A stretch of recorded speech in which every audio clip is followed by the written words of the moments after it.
இயேசு கிறிஸ்துவின் நாமத்தில் வாழ்த்துக்கள். கர்த்தர் நல்லவர். ஒரு புதிய மாதத்தில் நாம் மறுபடியும் சந்திக்கிறோம். We want to welcome you on behalf of New Hope Family Church to our online Sunday service.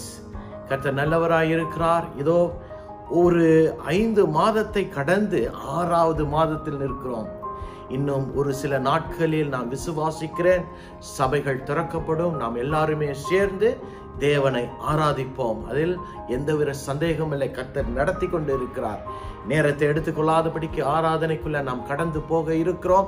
இருக்கிற இடத்தில் எங்கு இருக்கிறீர்களோ அப்படி கொஞ்ச நேரம் கண்களை மூடுங்க. நாம் ஜெபத்தில் இந்த ஆன்லைன் ஆராதனையை துவங்குவோம். நல்ல தகப்பனே, நல்லவர் நீர், வல்லவர் நீர். 5 மாதங்களை கடந்து 6வது மாதத்தில் நிற்கிறோம் அப்பா. எவ்வளவு அற்புதம் உள்ள தேவன், எவ்வளவா எங்களை நடத்தின தேவன், உண்மையுள்ள தேவன். ஆண்டவரே, சேஷமாக இந்த நாளில், இந்த ஓய்வு நாளில் நாங்கள் எல்லாருமே ஒன்று சேர்ந்து எங்கெங்கு இருக்கிறோமோ நாங்கள் குடும்பமாய் உம்மை சேர்ந்து ஆராதிக்கிற ஒரு தருணத்தை கொடுத்திருக்கிறீர். நன்றி செலுத்துகிறோம். விசேஷமாய் இந்த ஆராதனையில் கர்த்தர் இடைப்பட வேண்டும். எங்கள் மத்தியில் ஆண்டவரே பேச வேண்டும். பாடல்களை வைத்து ஆண்டவரே உம்முடைய வார்த்தையை கொண்டு எங்கள் மத்தியில் பேசும் என்று சொல்லி நாங்கள் எங்களை ஒப்புக் கொடுக்கிறோம். பொறுப்பெடுத்து நடத்தும் இயேசுவின் நாமத்தில் ஜெபிக்கிறோம் நல்ல பிதாவே. ஆமென், ஆமென், ஆமென். வாங்க ஆராதனைக்குள் பிரவேசிப்போம்.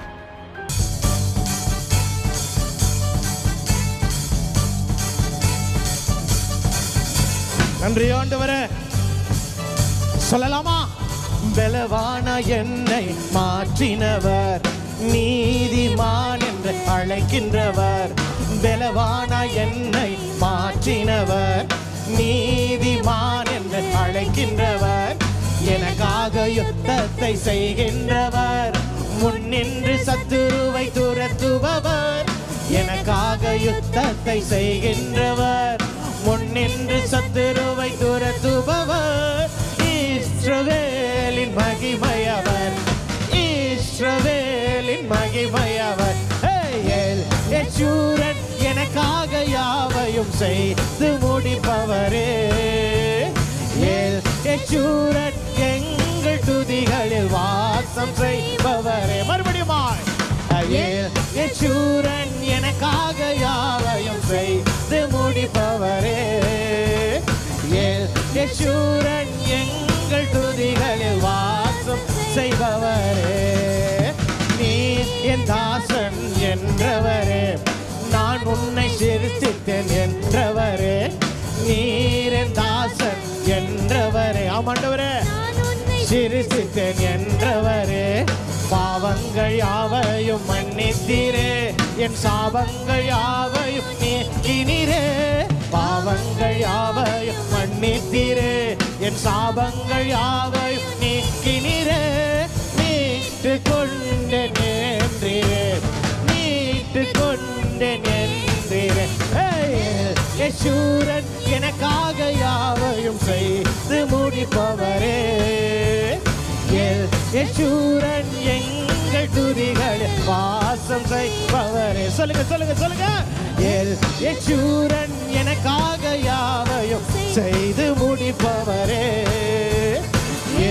யெஷூரன் எங்கள் துதிகளில் வாசம் செய்பவரே. பயப்படாதே, பயப்படாதே என்றவரே, நான் உன்னை மறவேன் என்றவரே. ஆமாண்டவரே, ஓ என்றவரே, நான் உன்னை மறவேன் என்றவரே.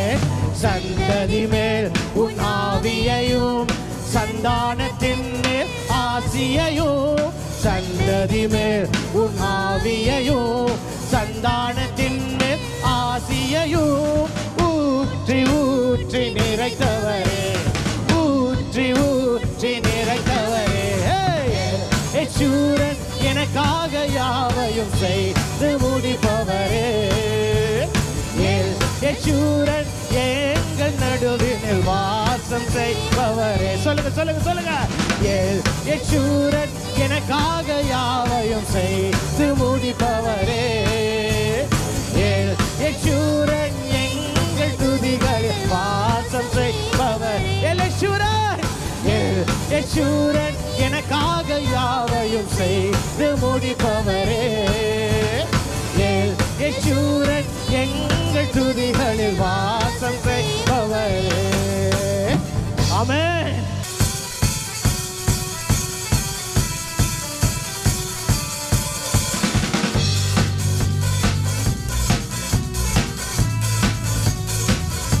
எல்லாருமே போற்றி துதிப்போம் நம் தேவனை புதிய இதயமுடனே.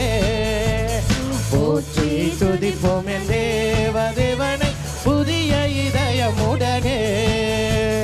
நேற்றும் என்றும் என்றும் மாறா இயேசுவை நான் என்றும் பாடி துதிப்போம். நேற்றும் என்றும் என்றும் மாறா இயேசுவை நான் என்றும் பாடி துதிப்போம். சொல்லுங்க அவருடைய நாமம் இயேசு என்னும் நாமமே என் ஆத்துமாவின் கீதமே.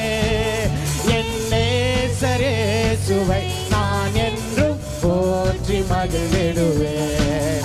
என் நேசர் இயேசுவை நான் என்றும் போற்றி மகிழ்ந்திடுவேன். சொல்லலாமா?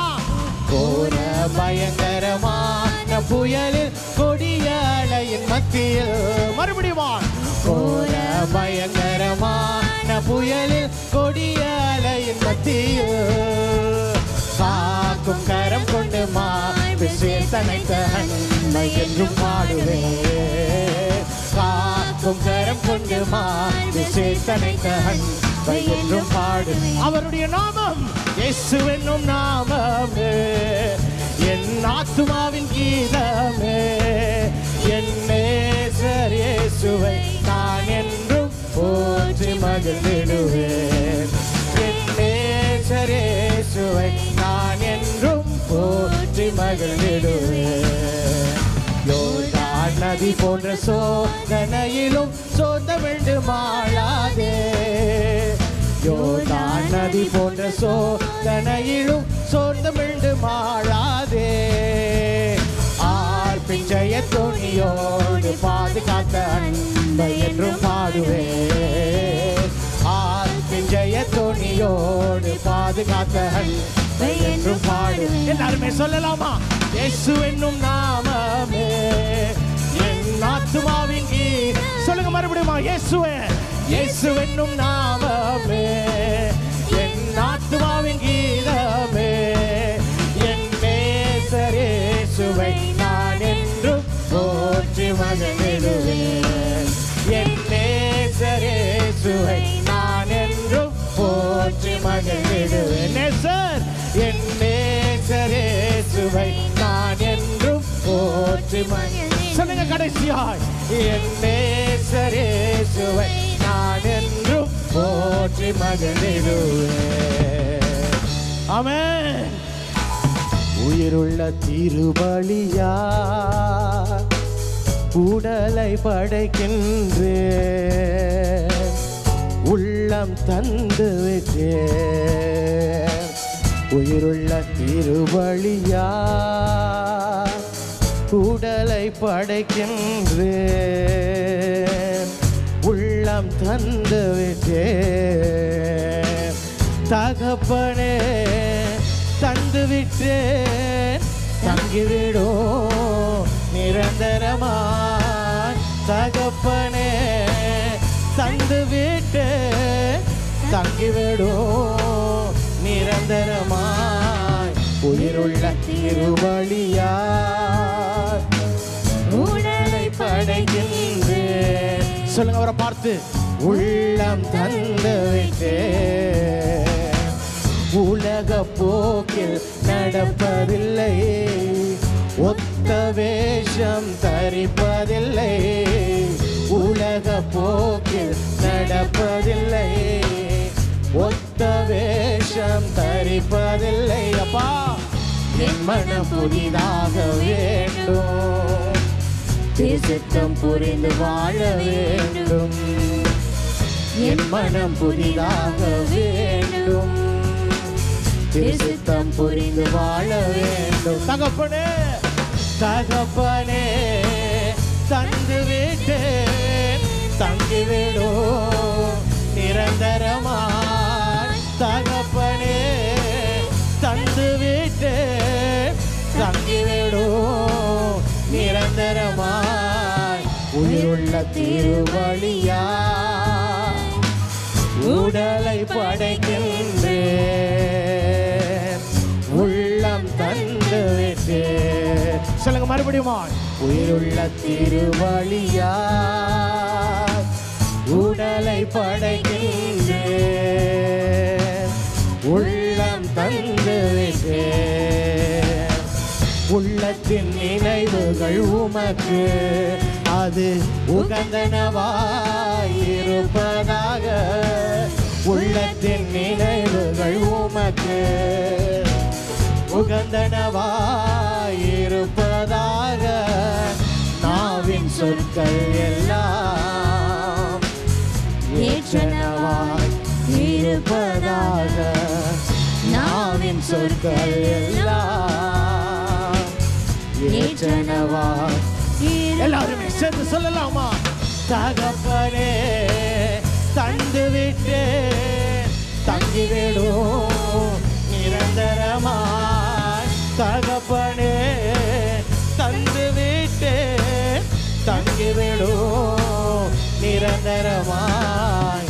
உயிருள்ள திருப்பலியா உடலை படைக்கின்றேன், உள்ளம் தந்து விட்டு. உயிருள்ள திருவழியா உடலை படைக்கின்றேன், உள்ளம் தந்து விட்டு. எண்ணங்கள் ஏக்கங்கள் உமதாகணும், இன்னும் அதிகமாய் நேசிக்கணும். எண்ணங்கள் ஏக்கங்கள் உமதாகணும், இன்னும் அதிகமாய் நேசிக்கணும். உன்னத பணி செய்ய வேண்டும் என் உயிர் இருக்கும் வரை. எத்தனை பேர் உணர்ந்து சொல்லுவீங்க. உன்னத பணி செய்ய வேண்டும் என் உயிர் இருக்கும். தகப்பனே என்று சொல்வதற்கு முன்பாய் இந்த நாளிலும் நாம் ஒன்றை செய்ய போகிறோம். ஆண்டவரே, நான் என்னை அர்ப்பணிக்கிறேன், நான் என்னை அர்ப்பணிக்கிறேன். ஏனென்றால் நான் உமக்கு மட்டுமே சொந்தம். இந்த நாளில் அந்த ஒரு உணர்வோடு அந்த நிச்சயத்தோடு நாம் அவரையே பார்த்து நேரத்தில் எல்லாருமே சேர்ந்து சொல்லலாமா. உமக்கு நான் சொந்தம், உம்மோடு நான் வாழ்வேன். உயிருள்ள நாட்கள் எல்லாம் உன் சித்தம் செய்திடுவேன். உமக்கு நான் சொந்தம், உம்மோடு நான் வாழ்வேன். அதுவும் உயிர் உள்ள நாள் வரை வாழும் நாட்கள் எல்லாம் உன் சித்தம் செய்திடும்.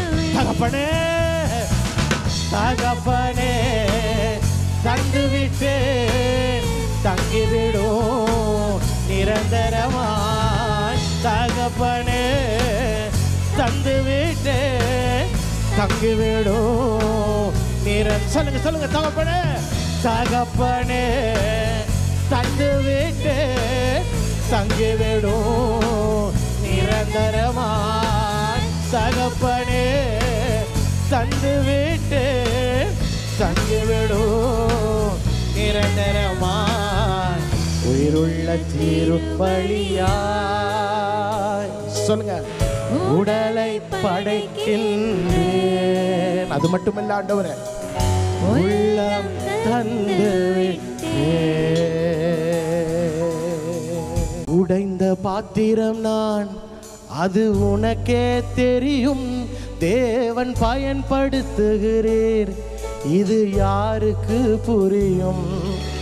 உடைந்த பாத்திரம் நான், அது உமக்கே தெரியும்.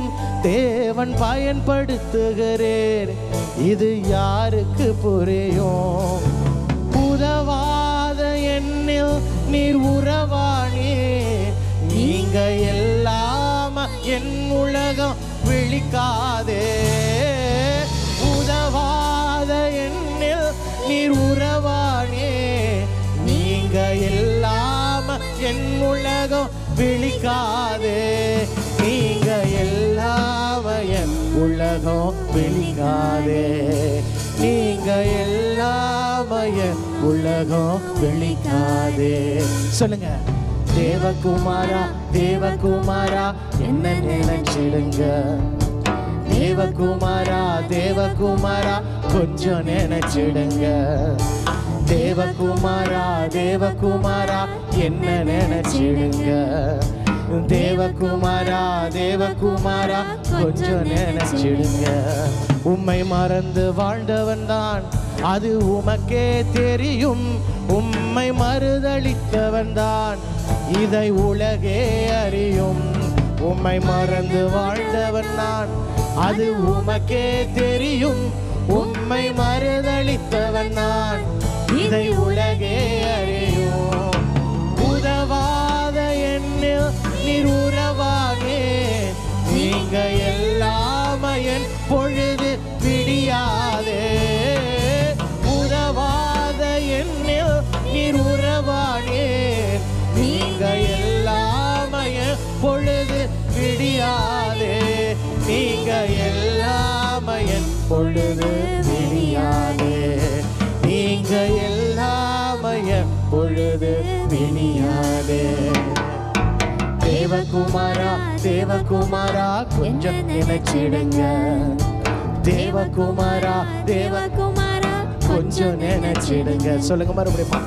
தேவகுமாரா தேவகுமாரா என்ன நினைச்சிடுங்க. தேவகுமாரா தேவகுமாரா கொஞ்சம் நினைச்சிடுங்க. நீங்க நினைச்சா ஆசீர்வாதம் தான். என்ன மறந்தா எங்கே போவேன்னா. நீங்க நினைச்சா ஆசீர்வாதம் தான். என்ன மறந்தா எங்கே போவேன்னா. தேவகுமாரா தேவகுமாரா என்ன நினைச்சிடுங்க. தேவகுமாரா தேவகுமாரா கொஞ்சம் நினைச்சிடுங்க. தேவகுமாரா தேவகுமாரா என்ன நினைச்சிடுங்க. தேவகுமாரா தேவகுமாரா கொஞ்சம் நினைச்சிடுங்க. ஹல்லேலூயா. மறுபடியும் இயேசுவின் நாமத்தில் வாழ்த்துகிறேன். பாடல் ஆராதனையில் கலந்து கொண்டு எங்களோடு இணைந்து ஆராதித்திருப்பீர்கள் என்று விசுவாசிக்கிறேன். தேவனுடைய வார்த்தைக்கு கொஞ்சம் ஆயத்தப்படுவோம். இன்றைக்கும் ஒரு சுருக்கமான ஒரு வார்த்தை. ரோமர் 6ஆம் அதிகாரம் 23வது வசனம். We're going to turn our attention to Romans chapter 6 verse 23. பாவத்தின் சம்பளம் மரணம். For the wages of sin is death. நமக்கு இந்த வார்த்தைகள் தெரியும். சிறிய வயதில் நமக்கு கற்றுக் கொடுத்த வார்த்தைகள். இந்த வார்த்தைகளை குறித்து அதிக தியானங்களையும் தேவ செய்திகளையும் கேட்டிருப்போம். இந்த வார்த்தை அடிக்கடி பயன்படுத்த முடியாத ஒரு வார்த்தை. ஏனென்றால் இது உற்சாகம் கொடுக்கிற ஒரு வார்த்தை அல்ல, மாறாக இது எச்சரிக்கையின் வார்த்தை. பாவம் என்று சொல்லும் போது ஏதேன் தோட்டத்தில் ஆரம்பித்தது.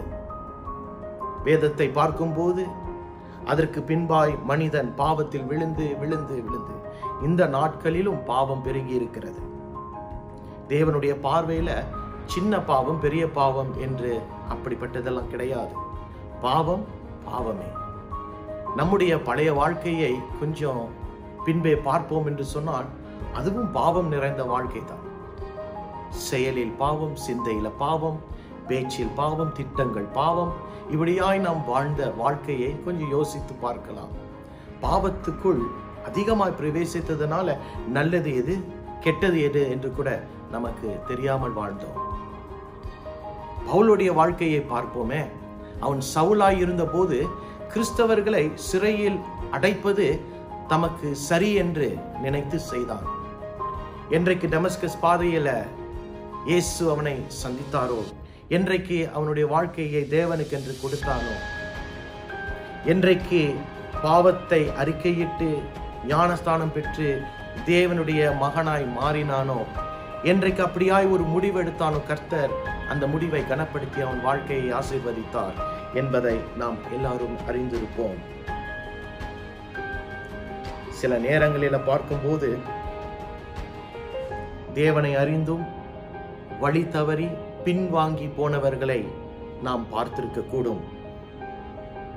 அநேகர் தேவனோடு இணைந்தவர்கள், தேவனுக்கு ஊழியம் செய்தவர்கள் ஒரு காலகட்டத்தில் பார்க்கும்போது காணாமல் போய் விடுவார்கள். But God is always a giver of second chances. He always proceeds to help His creation. தேவன் அநேக தருணங்களை கொடுத்து ஒரு சில நேரங்களில பின்வாங்கி போனவர்கள் மறுபடியுமாய் தேவ சன்னிதானத்துக்குள் வந்து விடுவார்கள். And they will continue to live a very good exemplary Christian lives. சிலர் மனம் திரும்பி தேவ பட்சத்தில் வந்து விடுவார்கள். ஒரு சிலரோ தருணங்களை வேண்டாம் என்று உதறி தள்ளி பாவத்திலேயே இருப்பார்கள். இன்றைக்கும் அப்படிப்பட்ட 2 நபர்களை நாம் பார்க்க இருக்கிறோம். வேதத்தில் 1 சாமுவேல் 2ஆம் அதிகாரத்துக்குள் நாம் கடந்து போகும்போது 3 நபர்களை நாம் சந்திப்போம். அதில் ஒருவன் ஏலி என்ற ஒரு பிரதான ஆசாரியன். இந்த ஏலி என்று சொல்லுகிறவனுக்கு 2 குமாரர்கள் உண்டு. ஒப்னி என்ற படுகிற ஒருவனும் பினேகாஸ் என்று சொல்லுகிற மற்றொருவனும். 12வது வசனத்தை நாம் பார்க்கும்போது வசனம் இவ்விதமாய் சொல்லுகிறது, ஏலியின் குமாரர் பேலியாலின் மக்களாய் இருந்தார்கள், அவர்கள் கர்த்தரை அறியவில்லை. இந்த 2 குமாரர்களும் தேவ சன்னிதானத்தில் ஆசாரியர்களாய் செயல்பட்டவர்கள். They were priests in the service of God. ஆனால் பேலியாலின் மக்கள் என்று சொல்லுகிற ஒரு அடையாளம் வேதத்தில் மோசமான பாவிகளுக்கு கொடுக்கப்பட்ட ஒரு அடையாளம். இந்த அடையாளம் ஏலியின் பிள்ளைகளுக்கு கொடுக்கப்பட்டது. Yet they were priests serving in the house of God. They knew God. அவர்களுக்கு தேவனை தெரியும். தேவனுடைய சன்னிதானத்தில் சேவை செய்கிறவர்களாய் காணப்பட்டார்கள். இவர்கள் ஆசாரியர்கள் என்ற ஒரு போர்வைக்குள் மறைத்து கொண்டு விபச்சாரர்களாகவும் வேசித்தனம் பண்ணுகிறார்களும் மோசேயின் நியாய பிரமாணத்தை கை கொள்ளாதவர்களுமாய் காணப்பட்டார்கள். இன்னும் சொல்ல போனால் தாம் செய்வது தவறு என்பதை அவர்கள் அறிந்தும் தொடர்ந்து செய்தார்கள். யாரை சேவிக்கிறார்கள் என்பதை அறிந்தும், எந்த இடத்தில் ஊழியம் செய்கிறார்கள் என்பதை அறிந்தும் தொடர்ந்து துணிகரமான பாவிகளாய் செயல்பட்டார்கள். இவர்களுடைய பாவம் மோசமான பாவமாய் காணப்பட்டது. ஏனென்றால் மோசேயின் நியாய பிரமாணத்தை பார்க்கும்போது இஸ்ரவேலர்கள் தேவாலயத்துக்கு வரும்போது பலியை எடுத்துக்கொண்டு வந்து தேவனுக்கு பலி செலுத்த வருவார்கள். இவர்கள் என்ன செய்ய வேண்டும்? பலியை ஆசாரியனிடத்தில் கொடுக்க வேண்டும். ஆசாரியன் அந்த பலியை சோதித்து பார்ப்பான். ஏற்றுக்கொள்ளக்கூடிய இடத்தில் இருக்குமானால் அந்த பலியை எடுத்து கொண்டு போய் தேவனுக்கு பலி செலுத்துவான். அந்த கொழுப்புகள் எல்லாம் எடுக்கப்படும், தேவனுக்கென்று பலியிடப்படும். ஆனால் இவர்களுடைய காலகட்டத்தில் இவர்கள் என்ன செய்தார்கள்? பலியை கொண்டு வருகிற பட்சத்தில் இவர்களை வழி மடக்கி பலியை அபகரிக்கிறார்கள். இது தேவ பார்வையில் தேவ தூஷணமாய் காணப்பட்டது. ஜனங்கள் ஏதோ ஒழுங்கான பலியை செலுத்த முடியாத ஒரு சூழ்நிலைக்குள் இருந்தார்கள். அல்லேலூயா. ஜனங்கள் இடறல் அடைந்தார்கள் என்று வசனம் சொல்லுகிறது. இவர்கள் நிமித்தம் இடறல் அடைந்தார்கள். இந்த இருவரும் செய்த காரியம் தேவ பார்வையில் தவறாயிருந்தது. இந்த காரியத்தை தன் தகப்பனிடத்தில் சொல்லி தகப்பன் இவர்களை விசாரிக்கிறார். சொல்லுகிறார், இவ்விதமாய் செய்யாதீர்கள் என்று சொல்லுகிறார். ஆனாலும் இவர்கள் பெற்றோருக்கு, அதாவது ஏலிக்கு கீழ்ப்படியாதவர்களாய் காணப்பட்டார்கள். பிரதான ஆசாரியன் ஏலி, இவன் நினைத்திருந்தால் 2 குமாரர்களையும் அந்த இடத்திலிருந்து எடுத்து போடலாம். அப்படியாய் அவன் செய்யவில்லை என்பதை நாம் பார்க்கிறோம். வேதம் சொல்லுகிறது, தேவனை பார்க்கிலும் தன் மகன்களை கனப்படுத்தினானாம். இவைகள் எல்லாம் நடக்கும் பட்சத்தில் கர்த்தர் இதை பார்த்து கொண்டிருக்கிறார். இவர்களை குறித்து முடிவு செய்துவிட்டார். ஆம், ஒரு தீர்க்கதரிசியை ஏலியின் வீட்டுக்கு கர்த்தர் அனுப்புகிறார். 2 காரியங்கள் முக்கியமாய் ஏலியின் இடத்தில் சொல்லப்படுகிறது. அவன் தம்முடைய பொறுப்பை சரியாம் செய்யாததன் நிமித்தம், because Eli did not do his job right. 2 warnings came about him. 2 prophetic warnings came about to him. ஒன்று, இதற்கு மேலாய் ஏலியின் வீட்டில் யாரும் முதிர் வயது அடைய மாட்டார்கள். இன்னொன்று, ஒரு அடையாளமாய் சொல்லப்பட்டது, ஒரே நாளில் ஏலியின் 2 குமாரர்களும் மரித்து போய் விடுவார்கள். It's a frightening thing. ஏனென்றால் இவர்கள் செய்த இந்த அருவருப்பான பாவத்துக்கு சம்பளம் மரணம்தான். The wages of their sin was literally death. Sometimes when people sin against God, they have their own reasons. பாவம் செய்யும் போது அவர்கள் அநேக நேரங்களில் அவர்கள் காரணங்களை சொல்லுவார்கள். ஒருவன் சொல்லுவான், ஓ, இது கிருபையின் காலம், என்னுடைய தேவன் கிருபை உள்ளவர், அதனால நான் எல்லாவற்றையும் செய்வேன், ஆனால் ஒரு சில பாவங்களை இந்த நாட்களில் என்னால் விட முடியாது, ஒரு காலகட்டம் வரும், அப்பொழுது நான் விடுவேன் என்று சொல்லுவான். மற்றொருவன் சொல்லுவான், தேவன் வருகிற நாளுக்கு முன்பாய் நான் என்னை மாற்றிக்கொள்ளுவேன். 2 சம்பவங்கள் நம்முடைய வாழ்க்கையில கண்டிப்பாய் நடக்கும். ஒன்று, மரணம் நம்மை எதிர்பார்க்காத நேரத்தில் சந்திக்கும். 2வது, தேவனுடைய வருகை அறியாத நேரத்தில் வரும். இந்த 2ம் நிச்சயமாய் நடக்கும். நாம் பாவத்தில் உருகி பாவத்தோடு விளையாடி கொண்டு இருக்கும் பட்சத்தில் இந்த 2 காரியங்கள் நம்முடைய வாழ்க்கையில் நடந்து முடியும் என்று சொன்னான். We can forget about heaven. பரலோகத்தை பற்றி நமக்கு நினைப்பதற்கு கூட நேரம் இருக்காது. If anyone wants to take grace as a license to sin against God, means he does not even know the real meaning of grace. இன்றைக்கு இயேசு பாவத்தில் கட்டப்பட்டவர்களுக்கு ஒரு வார்த்தை வைத்திருக்கிறார். யோவான் 8ஆம் அதிகாரம் 34வது வசனம், பாவம் செய்கிறவன் எவனும் பாவத்துக்கு அடிமையாய் இருக்கிறான்.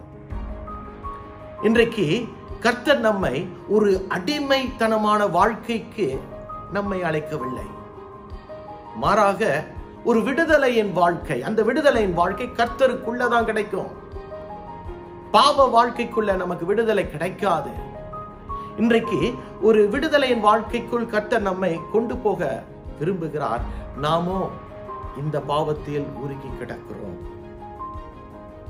When God gives us second chances, it is always wise to grab it.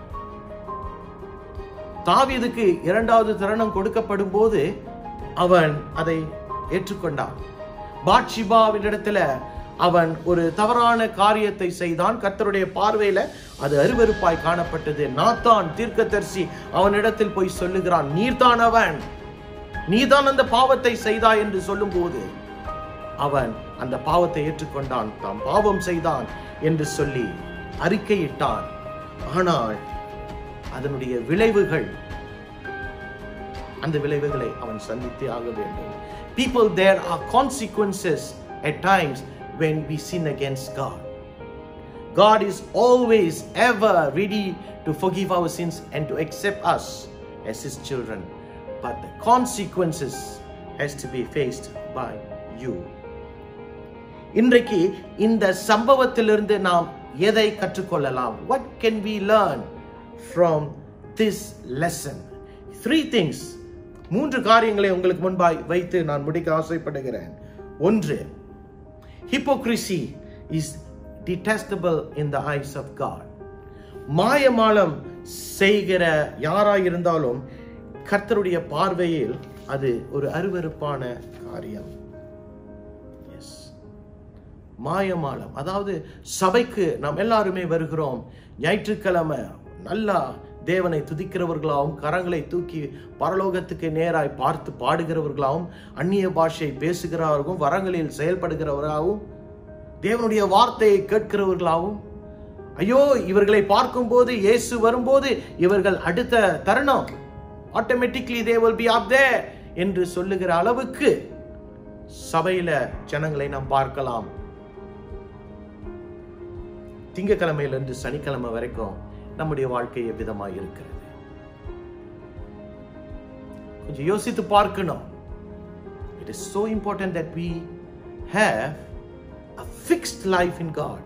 ஞாயிற்றுக்கிழமை எவ்விதமாய் தேவனுக்கென்று வாழுகிறோமோ, ஒளியின் பிள்ளைகளை போல வாழுகிறோமோ, அப்படியாய் நாம் ஒவ்வொரு நாளும் வாழ வேண்டும். ஒரு நாள் இப்படி வாழ்ந்துவிட்டு 5 நாள் 6 நாள் வேறு விதமாய் வாழுவது மாயமானம். அது கர்த்தர் ஏற்றுக்கொள்ள மாட்டார். அதில் கர்த்தருக்கு பிரியம் இல்லை. இன்றைக்கு கடைசி நாட்களில் வசனம் சொல்லுகிறது, அந்தி கிறிஸ்துவின் காரியங்கள் பக்க வழியாய் நுழையுமாம். சபை ஜாக்கிரதை உள்ளதாய் இருக்க வேண்டும். இயேசு அவருடைய காலகட்டத்தில் பரிசேயர்களை பார்த்து, he looked at the Pharisees who were like our time leaders and believers in the church. அவர்களை பார்த்து இயேசு சொல்லுகிறார், hypocrites, மாயமாலம் செய்கிறவர்கள். இன்றைக்கு அப்படியா தேவன் நம்மை அழைத்து விடக்கூடாது. ஐயோ, நம்மை அவ்விதமாய் கர்த்தர் அழைத்து விடக்கூடாது. ஜாக்கிரதையாய் நாம் வாழ வேண்டும். இந்த கடைசி நாட்களின் சபையாய் இருக்கிறோம். ஒவ்வொருவரிடத்துல கேட்கிறோம், தேவனோடு ஒப்புரவாகி விடுங்கள். 2வது காரியம், நம்முடைய பாவம் தேவனை நம்மை விட்டு விலக்கி விடுகிறது. Our sin drives God away from us. எல்லாருக்குமே ஒரு ஆசீர்வாதமான வாழ்க்கை வேணும். எனக்கு ஆசீர்வாதமான வாழ்க்கை வேணாம் யாருமே சொல்ல மாட்டேன். We all want a blessed life. ஆனால் ஆசீர்வாதம் எப்படி வரும்? தேவனோடு உறவு வைத்துக்கொண்டு, அவரோடு இணைந்து, அவருக்கு கீழ்ப்படிந்து, அவரை நேசிக்கிற பிள்ளைகளுக்கு புத்திர சுவிகாரத்தின் அதிகாரத்தை கொடுத்ததனால் கர்த்தர் அவர்களை ஆசீர்வதிக்க சுத்தம் கொண்டிருக்கிறார். ஆனால் பாவத்தோடு நான் விளையாடிக் கொண்டு ஒரு மாயமாலமான வாழ்க்கை வாழ்ந்து கொண்டு, கர்த்தாவே என்னை ஆசீர்வதியும், என்னை ஆசீர்வதியும் என்று சொல்லி நாம் ஜெபிப்போம் என்று சொன்னால் கர்த்தர் அந்த ஜெபத்தை புறக்கணிக்கிறவராய் காணப்படுகிறார். You cannot play with God because God is such a holy God. அவர் பரிசுத்த தேவன். ஒருவரும் சேரக்கூடாத ஒளியில் வாசம் செய்கிறவர் என்று அவருக்கு ஒரு அடையாளம் இருக்கிறது. அப்படிப்பட்ட ஒரு தேவன் ஒரு பாவத்தோடு ஒரு பாவியின் இடத்தில் சஞ்சரிப்பது கிடையாது. He do not dwell in the lives of sinners and doesn't come close to sin. சிம்சோனுடைய வாழ்க்கையை பார்ப்போமே. அவன் தேவனோடு இணைந்திருக்கிற ஒவ்வொரு நிமிஷம் தேவன் அவரோடு இணைந்திருந்தார். He had it all. அவன் தேவனோடு இணைந்திருக்கும் போது அவனுக்கு பலன் இருந்தது, அவனுக்கு பாதுகாப்பு இருந்தது, அவனுக்கு ஆசீர்வாதம் இருந்தது. ஆனால் என்றைக்கு பாவம் செய்து தேவனை விட்டு விலகினானோ அவனுக்கு மரணம் காத்துக் கொண்டிருந்தது. He did not enjoy God's blessings because of sin. யோனா தேவனுடைய தீர்க்கதரிசி. யோனா was a prophet. பாவம் செய்தான். அதன் நிமித்தம் 3 நாள் மீனின் வயிற்றில் காணப்பட்டான். ஏன்? பாவம். பாவம். Our sins drives God away from us. நம்முடைய பாவம் நம்முடைய தேவனை நம்மை விட்டு விலக்கி இருக்கிறது. We need to be careful. 3வது காரியத்தை பார்ப்போமா? And I want to talk to parents because parents must practice parental discipline. பெற்றோர்களுக்கு ஒரு எதிர்பார்ப்பு இருக்கிறது, ஒரு ஒழுங்கு இருக்கிறது. There is a discipline. அதாவது ஏலியை பார்ப்போம். ஏலி ஒரு ஒரு சரியான பிரதான ஆசாரியன். அவனுடைய ஊழியத்தை குறித்து வேதம் எதுவும் தவறாய் சொல்லவில்லை. ஆனால் அவன் ஒரு தகப்பனாய் தோற்று போனவன். As a father he had failed. He did not bring up his children in the fear of the Lord. கர்த்தருடைய பயத்தில் தம்முடைய பிள்ளைகளை அவன் வளர்க்கவில்லை, வழிவிட்டான். அவர்களை தேவனை பார்க்கிலும் அவனை அந்த இருவரையும் கனப்படுத்தினான் என்று வசனம் சொல்லுது. ஐயா, இன்றைக்கு பெற்றோராயிருக்கிற நாம் ஜாக்கிரதை உள்ளவர்களாய் இருக்க வேண்டும். ஏன் தெரியுமா? பிள்ளைகளை வளர்க்கக்கூடிய பொறுப்பை கர்த்தர் பெற்றோர்கள் கொடுத்திருக்கிறார். பிள்ளைகள் தேவ பயத்தில் வளர்க்கப்பட வேண்டும். Children need to be trained in the fear of the Lord. You have to understand that sometimes when our children go their wrong ways, and as parents we don't stop them, we don't punish them, then it is like as if you are honoring your children more than you are honoring God. நம்முடைய பிள்ளைகள் சில நேரங்களில் வழி தவறி போகும்போது அவர்களை கண்டிக்காமல் தண்டிக்காமல் இருக்கிறவர்களாய் காணப்படுவோம் என்று சொன்னால், நாம் ஏலி போன்று அந்த பிள்ளைகளை கனப்படுத்துகிறவர்களாய் காணப்படுவோம், தேவனை கனப்படுத்தாதவர்களாய் காணப்படுவோம். ஹல்லேலூயா, ஹல்லேலூயா. ஏலி ஒரு நல்ல தகப்பனாய் இல்லாமல் இருந்ததின் நிமித்தம் அவனுடைய பிள்ளைகள் விபச்சாரர்களாய் வேசித்தனம் பண்ணுகிறவர்களாய் வளர்ந்தார்கள். இன்றைக்கு நம்முடைய பிள்ளைகளை சரியில்லாமல் வளர்ப்போம் என்று சொன்னால், நம்முடைய காலகட்டத்தில் பார்க்கும்போது அவர்களை சிறைச்சாலையிலும் காவல்துறைகளிலும் தான் பார்க்கக்கூடும். We need to be careful because our times are so different from the times of Eli. We are looking at a much more sophisticated environment. The world and its offerings are so tremendous that if not for the fear of God in the lives of our children, they will succumb to the world and its offerings, and it is deadly. அதனுடைய சம்பளம் மரணம். பிரியமானவர்களே, இன்றைக்கு புதிய ஏற்பாட்டில் ஒரு வார்த்தை இருக்கிறது ஆங்கிலத்தில். It's Hebrews. It says it is dreadful to fall into the hands of a living God. கர்த்தருடைய கோபாக்கினைக்கு நாம் ஆளாகாமல் இருப்போம். இன்றைக்கு பாவத்தின் சம்பளம் மரணமாய் இருக்கிறதே. இந்த கடைசி நாட்களில் வாழுகிற நானும் நீங்களும் ஒன்றே செய்வோம். பின்னான வாழ்க்கையை மறந்து முன்னான வாழ்க்கையை, நமக்கு வைத்திருக்கிற முன்னான வாழ்க்கையை நோக்கி ஓடுவோம். முன்னான வாழ்க்கை என்ன வாழ்க்கை தெரியுமா? தேவன் நமக்கு கொடுக்கிற பாவம் இல்லாத வாழ்க்கை, பரிசுத்த வாழ்க்கை, பரலோகத்தின் வாழ்க்கை. அந்த பழைய வாழ்க்கை வேணாங்கய்யா. கலப்பையின் மேல் கையை வைத்து பின்பே திரும்பி பார்க்கிறவன் தேவ ராஜ்யத்துக்கு பிரயோஜனமற்றவன். இன்றைக்கும் கூட காயனுடைய வாழ்க்கையை பார்க்கும்போது பாவம் செய்தான், அடையாளத்தை இழந்து போனான், வழிகள் அவனுக்கு மூடப்பட்டது. சவுல் ராஜாவை பார்க்கிறோம், பாவம் செய்தான், தம்முடைய ராஜ்யத்தையே இழந்தான். பேதுருவை பார்க்கிறோம், இயேசுவுக்கு விரோதமாய் பாவம் செய்தான், ஊழியத்தையே விட்டு கடந்து போனான். சோதோம் கொமோராவை பார்க்கும்போது அந்த இரண்டும் அழிக்கப்பட்டது. ஏன்?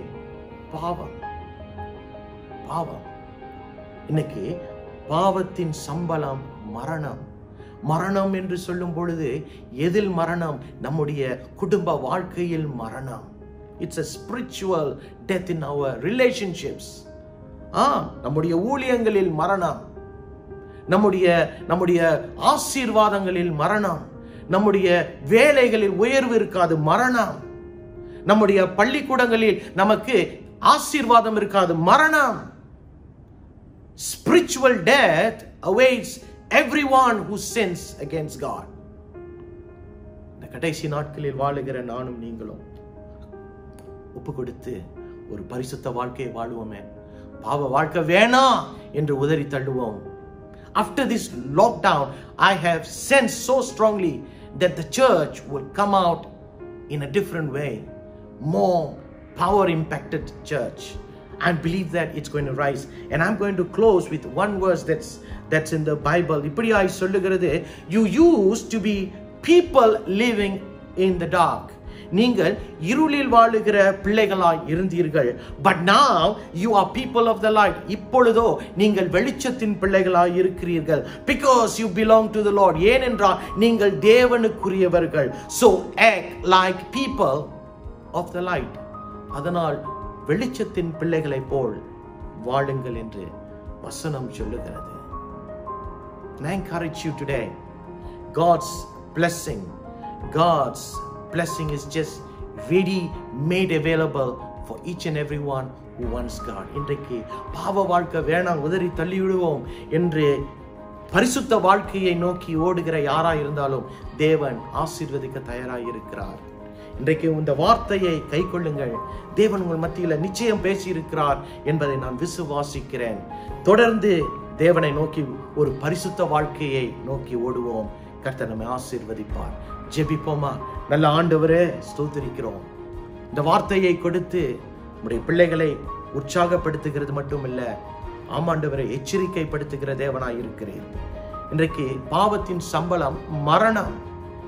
இன்றைக்கு நம்முடைய வாழ்க்கை மரணத்துக்குள், நம்முடைய சூழ்நிலைகள் மரணத்துக்குள், பாவத்தின் நிமித்தம் வியாதி, பாவத்தின் நிமித்தம் ஆமாண்டவரே வேதனை, பாவத்தின் நிமித்தம் வருத்தம், அப்படியாய் இருக்கக்கூடிய குடும்பங்கள் இருக்குமானால் இன்றைக்கு இந்த வார்த்தையின் நிமித்தம் மனம் மாறட்டும். Let a change come about, O Lord, a change. வார்த்தை ஒன்றுதான் மாற்றத்தை கொண்டு வரும். சத்தியத்தை அறியும் போது சத்தியம்தான் உங்களை விடுதலையாக்கும். அல்லேலூயா. ஸ்தோத்திரிக்கிறோம். விசேஷமாய் நான் ஜெபிக்கிறேன்பா. ஒவ்வொரு குடும்பங்கள் கேட்கிற இந்த வார்த்தையை கேட்கிற ஒவ்வொருவருக்காய் ஜெபிக்கிறேன். இன்னைக்கு ஒரு மாற்றம் வரட்டும். பரிசுத்தமாய் இருக்கிறவன் இன்னும் பரிசுத்தமாய் இருக்கட்டும். ஆமாண்டவரே, பாவம் செய்கிறவன் ஆண்டவரே ஒரு மாற்றத்துக்குள் வரட்டுமே. கிருபையின் காலங்கப்பா. தேவனுடைய காலங்களை, தேவனுடைய ஆசீர்வாதங்களை, தேவனுடைய தருணங்களை அறிந்து வாழுகிற ஜனங்களாய் எங்களை நடத்தும். நாங்கள் ஒப்புக் கொடுக்கிறோம். குடும்பங்களுக்காய் ஜெபித்திருக்கிறோம். தொடர்ந்து அவர்களை நடத்தும்படி வேண்டிக் கொள்ளுகிறேன். பெரிய காரியங்களை செய்யுங்கப்பா. இயேசுவின் நாமத்தில் ஜெபித்து வேண்டிக் கொள்ளுகிறோம். ஜீவனுள்ள நல்ல பிதாவே, ஆமென், ஆமென், ஆமென். கர்த்தர் உங்களை ஆசீர்வதிக்கட்டும். உம் வார்த்தை என்னிலும், என் வாழ்க்கை உம்மிலும் நிலைத்திட பலன் தாருமே. உம்மையே வாழ்ந்து நான் உண்மையாய் ஜீவிக்க உள்ளத்தில் பலன் தாருமே. உம் வார்த்தை என்னிலும், என் வாழ்க்கை உம்மிலும் நிலைத்திட பலன் தாருமே.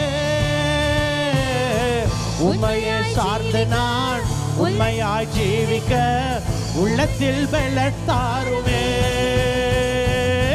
மெய்யான திராட்சை செடி நீரே, உம்மேல் கொடியாக படர்ந்திடுவேன் நானே. மெய்யான திராட்சை செடி நீரே, உம்மேல் கொடியாக படர்ந்திடுவேன் நானே. சொல்லலாமா? கிளைகளை நறுக்கி களைகளை பிடுங்கி என்னை நீ சுத்தம் பண்ணணும். வசனத்தால் போஷித்து ஆவியா நிரப்பி செழித்து வளர செய்யணும்.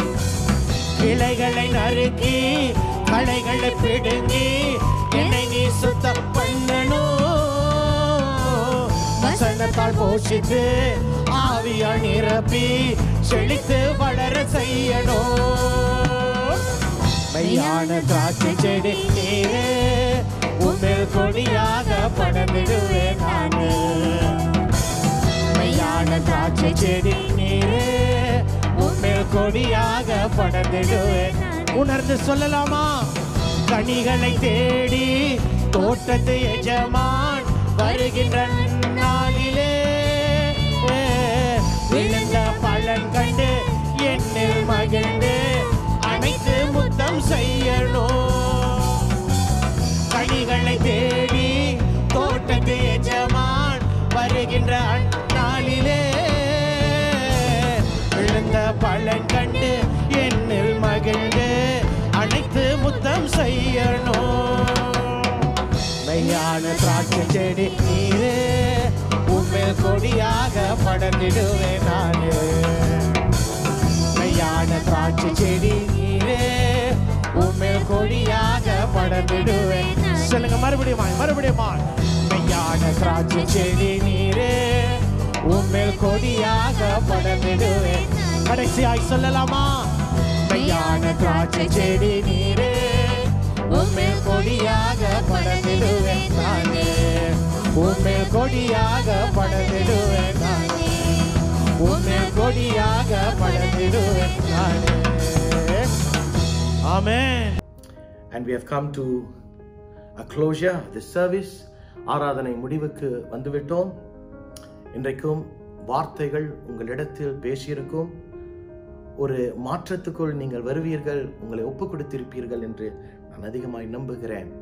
இருக்கிற இடத்தில் கண்களை மூடி இந்த ஜெபத்தை ஏறெடுப்போம். நாம் தேவனை தொடர்ந்து பார்ப்போம். கர்த்தர் நம்மேல் பிரியமாய் இருக்கிறார். நல்ல தகப்பனே, இந்த ஆராதனைக்காக நன்றி. இதுவரை நடத்தினீர். ஆரம்பத்திலிருந்து இறுதி வரை உம்முடைய கரத்தை பார்த்தோம். விசேஷமாக ஆண்டவரே, வருகிற நாட்களில் நாங்கள் உம்மை ஒரு குடும்பமாய் சேர்ந்து இணைந்து ஆராதிக்கிற வழிகள் திறக்கப்படட்டும். கர்த்தர் தொடர்ந்து எங்களையும் எங்கள் பிள்ளைகளையும் காத்துக்கொள்ளுங்க. ஆமாண்டவரே, பலவீனமாய் யார் இருந்தாலும் சரி, இயேசுவின் நாமத்தில் right now I speak healing over their lives. ஆமாண்டவரே, இன்றைக்கு வேலை மாற்றம் வேண்டும், ஒரு வேலைக்காய் தேடுகிற யாரேனும் இருப்பார்கள் என்று சொன்னார். Right now in these times, Lord, where job is going to be so difficult, but I just pray that a blessing, a way, or an opening will come about for His children who calls on His name. அவருடைய நாமத்தை அவருக்காய் காத்திருக்கிற பிள்ளைகளுக்கு எல்லாம் கூடும். இன்றைக்கு அவர்களை அப்படியாய் வாழ்த்துகிறேன். ஆண்டவரே, தொடர்ந்து எங்கள் மத்தியில் பேசும். இந்த ஆராதனை ஆன்லைன் மூலியமாய் போகிறது, அநேகருக்கு பிரயோஜனமாய் இருக்கட்டும். ஆண்டவரே, துதி கன மகிமை எல்லாம் உங்களுக்கு தான்ப்பா. Take your rightful honour and praise. நன்றி செலுத்துகிறோம். ஜெபத்தை கேட்டதற்காய் ஸ்தோத்திரம். ஜெயத்தை தரப்போகிறதுக்காய் ஸ்தோத்திரம். இயேசுவின் நாமத்தில் ஜெபிக்கிறோம் நல்ல பிதாவே. ஆமென், ஆமென், ஆமென். எல்லாருமே சேர்ந்து சொல்லலாமா? என் ஆத்துமாவே நீ கர்த்தரை ஸ்தோத்ரி, என் முழு உள்ளமே அவருடைய பரிசுத்த நாமத்தை ஸ்தோத்ரி. என் ஆத்துமாவே நீ கர்த்தரை ஸ்தோத்ரி, கர்த்தர் செய்த சகல உபகாரங்களை மறவாதே. ஆமென், ஆமென், ஆமென். நம்முடைய கர்த்தராகிய இயேசு கிறிஸ்துவின் கிருபையும் பிதாவாகிய தேவனுடைய அன்பும் பரிசுத்த ஆவியானவருடைய அந்யோன்ய ஐக்கியமும் அரவணைப்பும் பாதுகாப்பும் இன்றும் என்றும் சதா காலமும் நம்மோடு நம் அனைவரோடும் இருப்பதாக. ஆமென், ஆமென், ஆமென். See you all next week.